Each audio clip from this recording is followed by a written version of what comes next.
क्या आपने कभी सोचा है, जब एक रानी जानती है कि कल की सुबह उसका अंतिम सूरज होगा, तो वो रात कैसी होती है? ये कहानी है झांसी की रानी लक्ष्मीबाई की।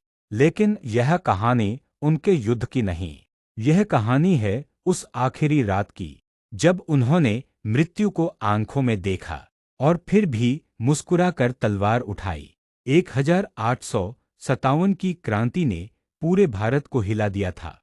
झांसी, एक छोटा मगर वीर राज्य, रानी लक्ष्मीबाई के नेतृत्व में अंग्रेजों के खिलाफ डटकर खड़ा था। अंग्रेजों ने कूटनीति और छल से झांसी पर हमला किया। ग्वालियर, कालपी और आसपास के कई राजाओं ने या तो घुटने टेक दिए या चुप्पी साध ली। पर रानी लक्ष्मीबाई ने कहा था, मैं अपनी झांसी नहीं दूंगी। लड़ाइयां लगातार जारी थीं, लेकिन अब अंग्रेजों ने चारों ओर से किला घेर लिया था।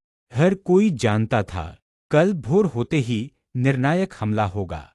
वो रात इतिहास की सबसे वीर रातों में से एक थी। झांसी का किला सन्नाटे में डूबा हुआ था। तलवारें चमक रही थीं, मशालें जल रही थीं, और हर सैनिक की आंखों में सिर्फ एक सवाल था, क्या ये हमारी आखिरी रात है? रानी लक्ष्मीबाई चुपचाप किले के गलियारों में घूम रही थीं।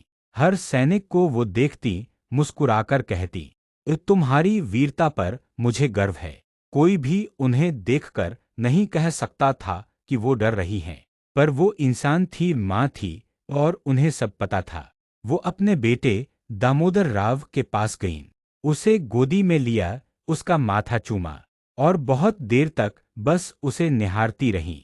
फिर उन्होंने धीमे से कहा, कल मैं शायद तुम्हारे पास न रहूं, लेकिन मेरी आत्मा हमेशा तुम्हारे साथ होगी। रानी अपने मंदिर में गईं, भगवान को प्रणाम किया, फिर तलवार उठाई और बोले, हे ईश्वर, अगर कल मेरी मृत्यु हो, तो ऐसा हो कि मेरी तलवार आखिरी सांस तक चले।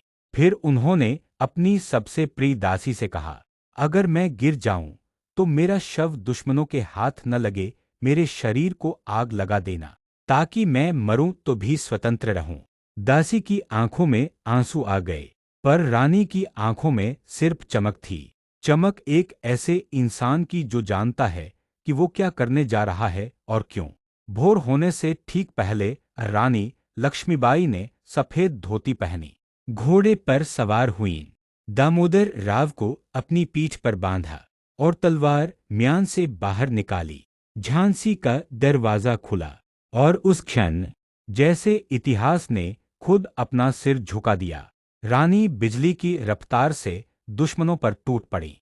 एक औरत, एक माँ, एक रानी उस दिन मौत से भी लड़ रही थी। जहां गोलियां चल रही थी, वहां रानी का घोड़ा दौड़ता था। जहां तलवारें चमकती थीं, वहां उनकी आंखों में आग जलती थी। लेकिन हर वीर की एक आखिरी सांस होती है। रानी घायल हुईं, घोड़े से गिरीं, और फिर उसी क्षण उन्होंने आदेश दिया, मेरे शव को आग दो ताकि मेरी राख भी परतंत्र न हो। दासी ने आंखों में आंसू लिए आग लगाई। रानी लक्ष्मीबाई जल गईं, पर अमर हो गईं। झांसी की रानी आज हमारे बीच नहीं है, पर उनकी कहानी, आत्मा और साहस हर उस इंसान में जिंदा है जो अन्याय के खिलाफ खड़ा होता है। हर उस माँ में जो अपने बच्चों के लिए जान की बाजी लगा देती है। हर उस बेटी में जो कहती है, मैं भी लक्ष्मीबाई हूँ, मुझे कमजोर मत समझना। मरना सबको है, पर कुछ लोग ऐसे मरते हैं कि उनकी मौत इतिहास बन जाती है। झांसी की रानी सिर्फ एक नाम नहीं, एक प्रेरणा है। अगर ये कहानी आपके दिल को छू गई हो, तो एक बार जोर से कहिए, जय रानी लक्ष्मीबाई।